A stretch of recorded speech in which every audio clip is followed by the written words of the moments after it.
everybody, it's your girl Deja Jasmine with the Deja Talk Show, where we do not let our obstacles break us, but we let it build us. So I really wanted to do something special this month for the month of October being Breast Cancer Awareness Month.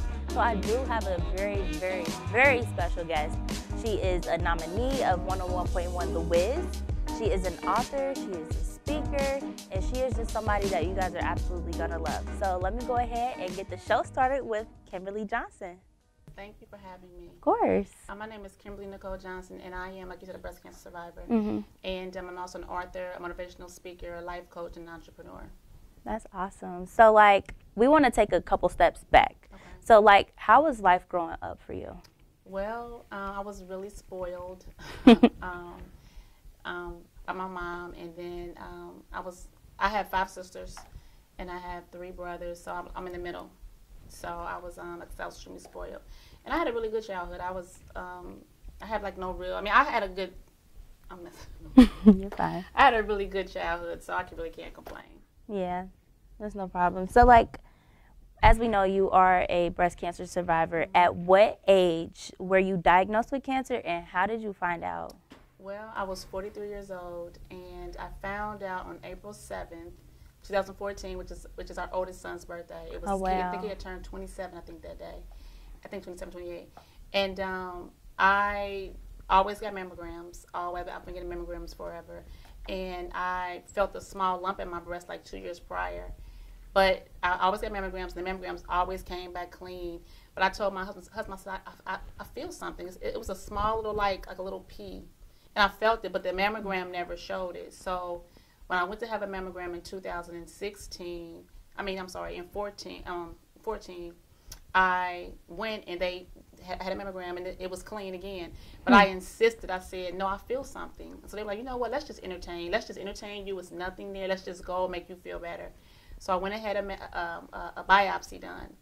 And she said, well, we'll call you in a couple of days if it's something. And I didn't get a phone call, but my spirit knew. I just felt like I need to just hear them say it's nothing. Right. So that weekend, my husband was a celebrity stylist, so he traveled. And so when he came back, I said, I think I'm going to call the doctor on this day. So it was April 7th when I called. It was raining. I never forget. It was raining. It was early in the morning. And my house was a really big house. I had 3 levels up and 3 levels down. And my husband had went to his bathroom, and so I was upstairs, and so I called him. And when I called, the lady said, oh, hi, Kimberly, hold on for a second. So when she said, hold on, I kind of knew, I felt like I'm going to hear something bad. I just felt like the Holy Spirit was it's going to be bad.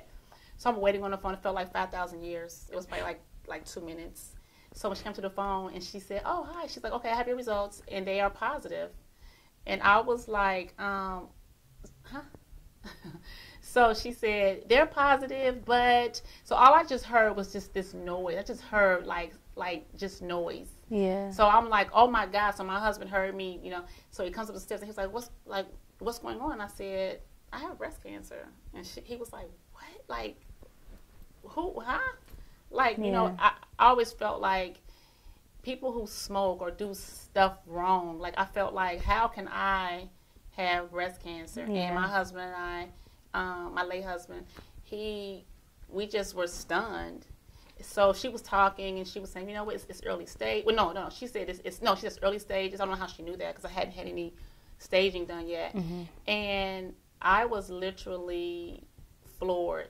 But what's interesting is that in that very same moment, my husband and I, we stopped and we prayed. We prayed like we've never prayed before because we're very spiritual. And I received a phone call later that afternoon. And the lady called me back, and she said, I'm calling to find out what happened with your results. It was someone from the place where I got my biopsy done. And I said, well, they're not good. They're positive for breast cancer. And she said, well, I'm so sorry to hear that. She said, but maybe I can make it a little bit easier for you. She said, we are going to pay for everything regarding your journey, everything. Wow. We're gonna, I was, so in that moment, I knew that God had it. I knew that it was already done. I knew in that moment I was going to be healed. I knew that I had to walk the process out, so I knew that. So, but it was definitely, what? Yeah, definitely. I mean, that's overwhelming. Like, who wants to hear something like that? Right. Like, Yes. and then for you to like have that gut feeling, like I really feel like it's something wrong, and then to be told like there is something wrong, you don't get that relief that you were really hoping for. So that's definitely overwhelming. And I just kind of like want to know, what was the hardest part about having cancer overall? I think, first of all, being the shock of it, because it's like I said, it was just like, because my husband, he recently transitioned 3 years ago now, and you know, it was a really big deal. He was a celebrity star. It was a big deal in the world, and to just, because initially when you hear that, you know, cancer, you hear cancer, and you feel like you're ready to die in like 60 seconds. Yeah. You think cancer, okay, I'm ready to die now. Unfortunately. Right, and you and nowadays, I mean, now the time that we're in now, it's so, it's on a death sentence, right? But initially, you don't think that. And I have 4 sons. You know, I have 4 sons. I have daughter-in-laws. I have grandchildren. And I had a husband, and it was like, what? I'm not gonna be here with my family. So I think that was really initially hard. And then just going through after that, going through the treatments was not fun, you know. So yeah. So like, how long were you going through your treatments? Well, I did. So we found out. So the very next day we went to our surgeon, and she said it was stage 2. She said, this is absolutely beatable. You are going to live, like you are, but you have to walk this thing out. And so I did 4 rounds of chemo, 4 months of chemo, which is 6 rounds every 3 weeks. I did chemotherapy, and I lost all my hair. And no one knew, like people who saw us did not know, because I didn't look like whatever it's supposed to look like. Yeah. I mean, I'm a stylist, so I wear weaves, so no one was like, oh, she had a wig on or a weave. Yeah. Nothing about me changed as far as on the outside with someone else looking in. Yeah. But everything on the inside of me did change. Chemotherapy was 4 months, and then I did surgery. I had a mastectomy, and then I had 25 rounds of radiation, so 25 days of radiation. And then after that, in 2016, I had Reconstruction Surgery. So yeah, it's been a journey. So how was it recovering from the Reconstruction Surgery? I think that was because it was the end. Like that for me, it was like, this is the end of it. So the Reconstruction I mean, surgery is not funny anyway. Yeah. Right, but Reconstruction was like, this is like the end. And I was telling someone the other day that I had Reconstruction Surgery in June of 2016, and my husband transitioned in September. And I was like, he didn't even get a chance to even really enjoy my reconstruction. Yeah. You know what I mean? Because he was only here 3 months, and then my husband unexpectedly transitioned. So, you know, I think, and to be honest, I think the transition of my husband has been the hardest out of everything. You know, I told someone that if I could have my husband back in this world the way we were, I would go through all of that again if I could have him back in the world. Yeah. So, yeah. That's love. And I'm so sorry about that. Yeah. And that's actually another thing. I mean, I know your husband was more than likely like one of your biggest motivations that you had. So what are some other motivations that you had during your battles? Well, like I said, my faith is extremely strong. I mean, I've always been spiritual, and however, since the transition of my husband, that's all I have. Like, that's literally all I have. And so that, for me, knowing that I have a purpose beyond what I thought I did, knowing that I'm still in this world and my husband isn't, that motivates me, because I know it's people who are waiting for me to show up. It's people who need to hear my story, who need to see what I went through for them. So that motivates me, and my children. Like I said, I have 11 grandchildren. Wow. I have 4 grown sons and daughter-in-laws, and the fact that I keep talking about my husband because he was such a big part of, and the fact that he, nothing was wrong with him, right? He didn't, nothing was, but yet I'm here. Yeah. So the motivation is for me to continue because there is a purpose. That's what motivates me, honestly. And I really feel like your purpose is to tell your story to motivate the next person, which is why I did bring you here today, because your story is so significant.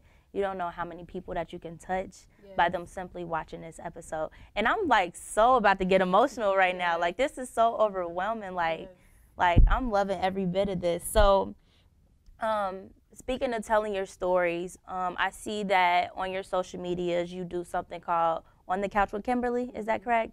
So what is that? On the couch is Kim. Okay, so when Devin initially transitioned, I didn't have Facebook. I just had I was Instagram, and I was private, and you know my husband was, like I said, he was more out there. And so I remember when my husband transitioned, like that very night, my daughter-in-law, my daughter-in-love, she said, "Mom, people are trying to send you messages, so open up your account," because I had so many. And so I opened up my page, and I was responding back to the people because they were sending their condolences. So I was responding back, and so I started to share. I would just like do little videos of just not. It wasn't planned. I was just sharing. I wasn't like, well, let me just do this. It wasn't like that. I was just simply giving a peek inside of my world because people wanted to know. Someone had reached out to me about a video that I did, and I was doing it for maybe like 2 years, I guess, about 2 years. And so one day I got Facebook. I was on Facebook, and I would just go on. I would just randomly like give a word. I would just give encouragement. It just started to become. I was doing it at the same time. I know it was the same. It became consistent. So I just basically branded it. And what it is it's me being very authentic, very candid, and you know we have a conversation. We just have a conversation. I bring you into my home on my couch, and we just talk. I just pour into you. Again, nothing is scripted. You know, I just pour and I just allow the Holy Spirit to just tell me what to say. So that's how on the Couch with Kimberly basically came about. I definitely got to make sure I start watching those. And anybody who's watching Kimberly and I today, if you like her, I say go ahead, go on her Facebook. Make sure you start watching On the Couch with Kimberly. Okay, so how does it feel to like motivate other people that may be in your shoes? Actually, it's, you know, there are many times when God will say, you know, I need you to do a thing. Like I just had a workshop the other day, and I'll think like I don't want to. I'm sad. Yeah. I'm walking in grief. Why do I have to be the one? Not that I don't want to, but it's just like sometimes I just don't have it, right? But at the same time, again, I remember that's not about what I want. You know, it's not about what I feel. You know, and it feels amazing to know that because of what I've walked in, because of my story, that I can help other people continue like it does. And it actually takes away from, because I could be in a moment, honestly, and if someone really needed that, I can not come out of it, but I could just pour into them. It's just so natural for me. It's just really, it's so just who I am. But it feels good to know that I can push other people to continue. Yeah, for sure. So like, I know you like to push other people to continue, and I know you like supporting other people that may be going through breast cancer and stuff. So what is another way that you promote breast cancer? Like, do you go to any events? Like, do you have your own events? I used to do it. I used to go to a lot of the events. I spoke at the Relay for Life, you know, so I speak. I don't go to as many as I used to anymore because, again, with the whole, you know, my husband transitioning and that whole thing. But I do encourage women to get their mammograms on. I mean, I still, you know, get on my mammogram. I'm still very present in that. And I did give events a lot for like wellness and just kind of like awareness, things like that. So I mean, I do support all the walks and things like that too. So that's awesome. So like, how many walks have you done? I did 2 when I was actively like kind of in it. Me and my husband did, because I think I might have some photos of that. We did some walks, and I haven't done a walk since my husband's transition, only because all of it is so new. It's still so raw, and it's all so meshed together. So really, what I just do is encourage women to just get their mammograms and know your body, like feel your body. Yeah. Right. Women, these women are showing your boobs. Feel them. You feel them. Yeah. Not your boyfriend, you. Yeah. So like, I see you talk about your husband a lot because that was like one of your biggest support systems. And I know you actually recently came out with a book, and it's called Walking Without My Cane. Yes. So do you mind telling us a little bit about your book? When Devin transitioned, I started writing my book. His service was October 4th. He has his own day, a proclamation. So 7 days after that, I was out with my daughter-in-law, and I saw one of our really, really, really good friends. And he was talking to me, and he asked me a question that I told him that I thought was so brave. 7 days later, he said to me, after Devin's service, he asked me, what do you want to do? And that was very brave, because people would not ask you that right after. They would be afraid to ask you.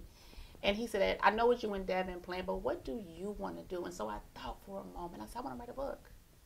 And it's so interesting because Devin would always say, babe, you should write a book, you should write a book. And I'd be like, about what? And he would be like, your story is powerful. And I remember the day of his service, I was coming out of the green room because his service had over 2,000 people. And so I was going back and forth into the green room. When I came out of the green room, my cousin was sitting on this row with us at the end of the row, and he stopped me. And Devin was still laying, you know, folks coming to still walk past him. And he said to me, he said, you have a book inside of you. And I looked at him and I said, that's what Devin used to always say. He said, I'm just a messenger. This was my husband is still laying up there being seen. So that night when I went home, I got a message in my DM. It was a lady, and she said, I came to the service. It was beautiful. She was like, I heard you speak, and it was just like, it was breathtaking. She said, you're going to write a book. This was that night. And I said, okay. That's number two. So maybe like a week later, one of Devin's and I's other good friends would come see me every day. They would come see me every day. And we were sitting in our living room, and we were like, you know, like just talking. And he said, oh my God, he said, I have a word for you. And he's a prophet too. He said, I have a word for you. And he said, you're going to write a book. He said, and he described the entire process, what was going to happen from A to Z. He said, write this down and when you mark my words. And here I am. I have a book. And so I started writing my book literally like 2 weeks after his service. And it's a memoir. And what I wanted to do was I wanted people to have a view from my lens, right? I didn't want to have a 7-step book, how to overcome grief. I didn't want that. I wanted people to really get an inside look of what me and my husband's life was, and also what it was for me walking without my cane, because he was my cane and I was his cane. We all have a cane. We all have something that we lean on, but we don't even really need it. Yeah. But we don't know, right? So it's a memoir, and it chronicles literally my day-to-day. So it takes you through a wave of, you're like, whoa, and then it's like, oh my God, and it's like, okay. So it's a very candid, authentic look on the inside of me. Yeah, I love that. Yeah. I love that. I love you as a person. Thank you. You're welcome. You're so strong, and I hope like anybody who's watching this, you know, take in some advice, you know, just try to keep going forward, as you always say. Okay, so I just want to say thank you so much once again. You are so strong. Like, you are powerful. You're beautiful, definitely, for sure. So I really appreciate you taking the time to come on my show today and giving some words to encouragement to anybody who may be going through the same obstacles you are, whether it's breast cancer, whether it's, you know, losing a spouse, or any other thing that you may have touched base on today. So I definitely want to go ahead and take us up into the Spice It Up segment. You guys know I love this part of the show. So let's go ahead and get everything set up. We got something real nice for breast cancer awareness. We are going to be tasting and touching pink objects and foods, and we're going to try to guess it while we're blindfolded. So this should be pretty interesting. Are you a picky eater? No. Okay, cool. Yeah, this is going to be pretty interesting. So let's go ahead and get set up.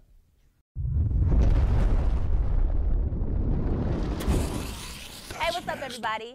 I am back. We are back, and we're blindfolded. I can't see anything. I don't know if the camera's set here, but we are gonna go ahead and do the Spice It Up segment.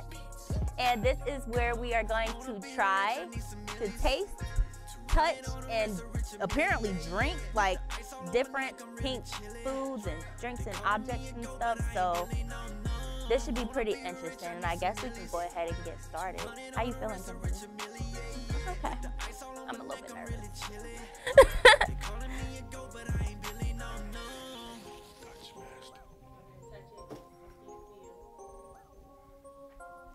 A glove.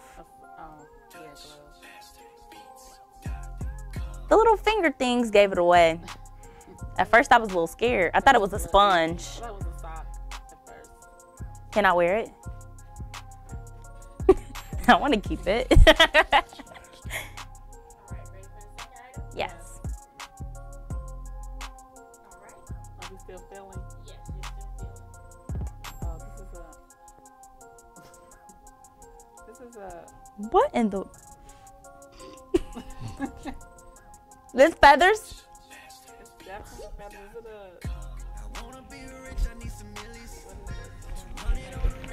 it It's a necklace? I was gonna say It's a what? What is a boa? I was gonna say for I felt you little. That's that mama kicking in. Right? Dang, I wouldn't have known what this was called.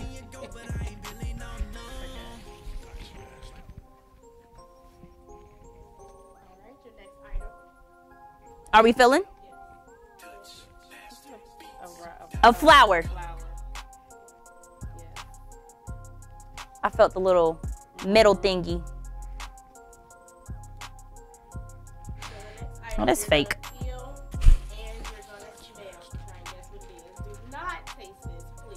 Okay, thank you for saying that. Wait a second, Dave. Oh. I'm trying to feel already. All right. Is this what you put in the little candle things? Oh, this potpourri. Is this what you put in the in the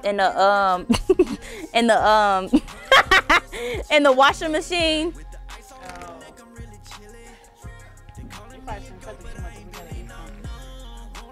Oh yeah, that's a good idea. That's why we should wear our gloves.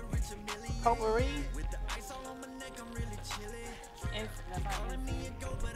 She said you can't eat it, but you can smell it. Oh, it's soap. It's soap? Is it soap? Is it soap? Wax. Candle stuff. I said the little thing that you put in the candle burner, didn't I? Maybe I thought it and didn't say it. Dang it. It smells good.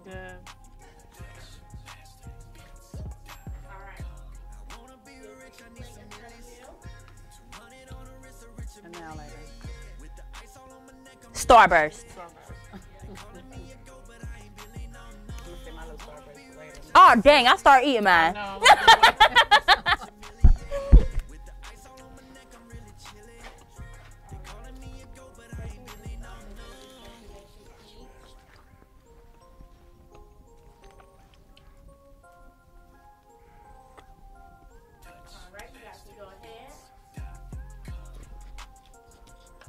Twizzler. Oh no. What's some little things that little kids eat? The little sugar worms. What is it? I don't know what they call, but it's really good. A sour patch. What are them? What's the name? The candy straws. Sour punch. You like drink juice out of it too. Oh, do you? Oh, it's a real straw? No, I just did that. Kind of bootleg. Oh. It's good. I'm gonna eat the rest of that later. I ain't gonna keep messing with my taste buds. Oh goodness. Okay. So we are moving on to something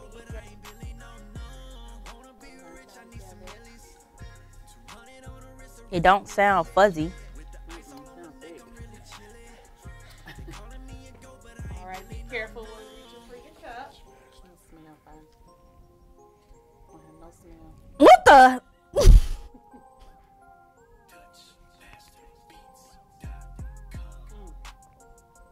Is this about the Bismo?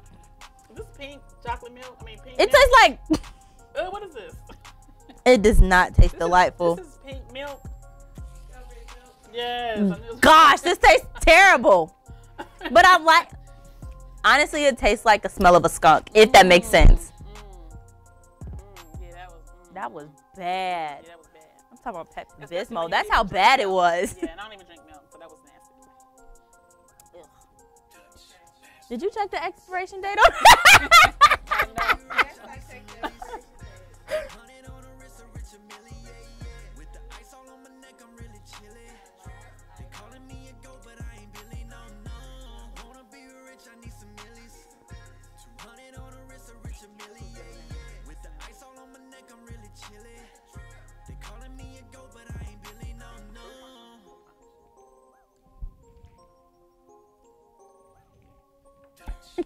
Is it fruit punch? It's not fruit punch. Pink lemonade?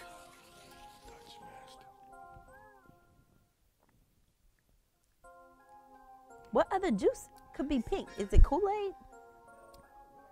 I'm gonna drink mine though. It's not nasty though. Is it like a strawberry juice? Strawberry punch, Hawaiian punch?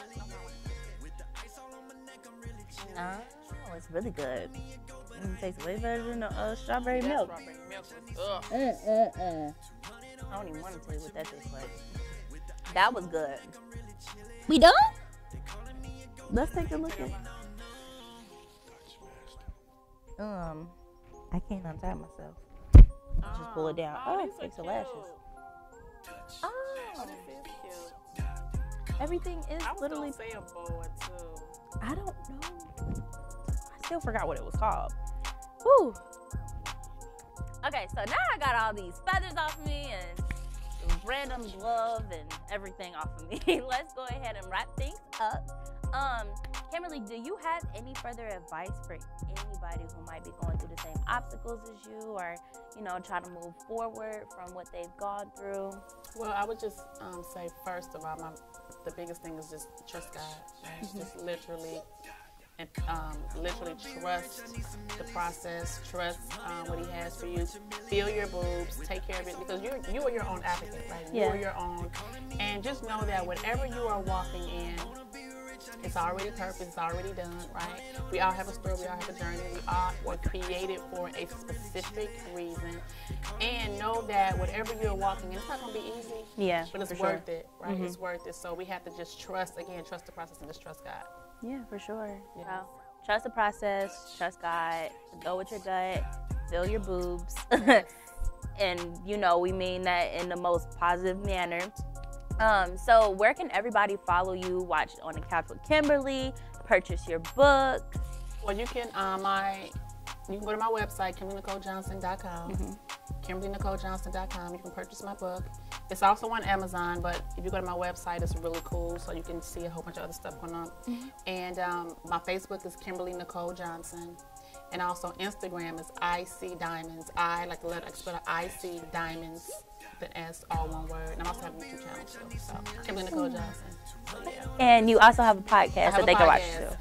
It's called Unleashing the Power of Greatness, and it is on iTunes, SoundCloud, and Google Play. And it's kind of like a play on the Couch with Kimberly. It's very candid. It's like coming to my house and us just having wine and tea and cheese or whatever, just having very, very candid, authentic, important conversations. Yeah.